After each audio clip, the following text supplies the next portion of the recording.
Hello everyone. My name is Tenzin Nordon with the Regional Tibetan Youth Congress of New York and New Jersey. Before I begin, I'm humbled and honored to pay my respect to the patriotic men and women who have sacrificed their lives in the pursuit of Tibet's independence. On this day, March 10 in 1959, tens of thousands of Tibetans rose up against China, against their illegal invasion of Tibet and the threat to His Holiness the 14th Dalai Lama. They surrounded the Norbolinga Palace to protect his life and the future of our nation. As Chinese soldiers opened fire, tens of thousands of our brave brothers and sisters were killed, resulting in a violent crackdown on Tibet's independence movement. His Holiness the 14th Dalai Lama was forced into exile, where he has been a tireless advocate for our people and to the world. March 10, 1959 became the breaking point for Tibetans. Their blood and tears still scream loud that we Tibetans continue to inspire the generations to come and fuel the freedom movements. 62 years later, Tibetans continue with passion and devotion to safeguard our homeland until Tibet is independent and free from China's colonial rule. Despite all the prominent risks, Tibetans in Tibet have stood fearlessly against the Chinese oppression over 7 decades. As we all know, the 2008 uprising was a critical moment in Tibet's history of resistance, reawakening a new generation of activists both inside and outside Tibet. Since then, at least 167 Tibetans have self-immolated because of China's brutality in Tibet. Their courageous sacrifice is an inspiration to our next generation to rise together towards Tibet's independence. The recent news from Diru County, Tibet, regarding the arbitrary arrest, torture, murder of Kuncho Jimba, 51 years old, Hamo, 36 years old, Tenzin Nordon, 19 years old, just 19, shows the situation in Tibet is worsening.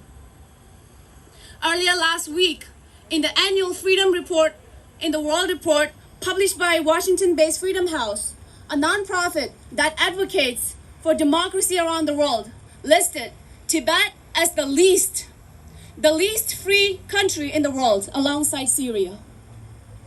This shows that Tibet needs your support to fight for our basic human rights now more than ever.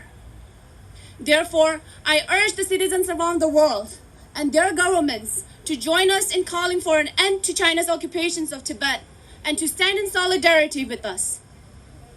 Today, on March 10th, we Tibetans stand firmly in front of the Chinese consulate to remind the Chinese government that the Tibetans who rose up 62 years ago are more determined year after year, along with the growing global community standing in solidarity with us. We are demanding your attention and action, calling for justice for all those in Tibet. From outside the Chinese consulate today, I want to convey this message to our brothers and sisters in Tibet. You are not alone. And I repeat, you are not alone. We are there with you, and we will continue to fight for Tibet's independence and the safe return of His Holiness the Dalai Lama to our homeland. We are so inspired by your courage and determination that gives us hope to work even harder for independence of Tibet. To the Tibetans living in exile, the 2 generations before us, I want to thank you for your tireless efforts for more than 6 decades. Today, the younger generations are able to stand at the forefront of Tibet's freedom movement because of your resistance and sacrifice for freedom. We will always remember and honor your consistent efforts. However, our fight is now bigger than ever, and we need your guidance. to an entirely new generation of Tibetans, the youth. We are now the forefront freedom fighters. We are the ones shaping the future of our movement. The responsibility has now fallen on our shoulders.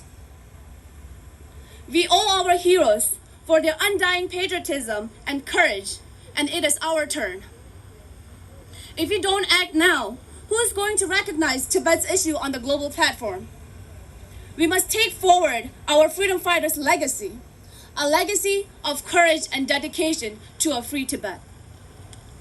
Although it will be a long road to freedom and independence, but we will one day defeat the Chinese Communist Party.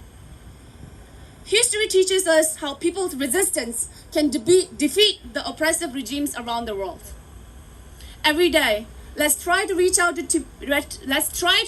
people and educate them and make some calls, organize rallies, and sign petitions. And if you think your actions are very small, always remember that even a small pebble can change the direction of the river. Those actions can make a difference. And most importantly, those actions bring hope to people in Tibet when they know that they're not forgotten. And we must always remember what happened back in 2008. Many brave Tibetan brothers and sisters were brutally murdered by this regime. Despite appeals from over hundreds of human rights groups back in 2008, the International Olympics Committee made a mistake of allowing Beijing to host the Summer Olympics. They supported their decision by stating it would help improve China's human rights violations. But we are here 13 years later. 13 years later, and we have yet to see any improvement, and there is clear evidence of gross human rights violation inside Tibet and the neighboring regions, which has recently worsened drastically. The IOC has repeated the same mistake by allowing Beijing to host the 2022 Winter Olympic Games. I fear that history will repeat itself again. We, as Tibetans living in exile, must fight for the safety of our brothers and sisters in Tibet. And this time, we must fight as we have never before to boycott the 2022 Beijing Olympic Games. Like us, there are many countries suffering under China's influence. We stand in solidarity with the Uyghurs, Kazakhs, Hong Kongers, Southern Mongolians, Taiwanese, Burmese, and Chinese. We Tibetans have been fighting for our independence for the last 7 decades, and we have not given up our hope for a free Tibet. Therefore, we need to stand together with resistance and hold the Chinese government accountable for their crimes against humanity. Finally, I pray that His Holiness the 14th Dalai Lama may live a long and healthy life, and may Tibetan cause for independence be recognized so that Tibetan living in exile and those left behind in our homeland be reunited. Thank you. 도제나. 아니, 벼랑지 가시지도요. 이 우디님도 들으시. 벼랑제. 벼랑제. 벼랑제 짱마이. 벼랑제 짱마이. 백이다보. 백이다보. 백이다보. 야말페네. 야말페네. 야말페네. 공사적 구제 칠로던 벌쇼. 공사적 구제 칠로던 벌쇼. 공사적 구제 칠로던 벌쇼. 도전아.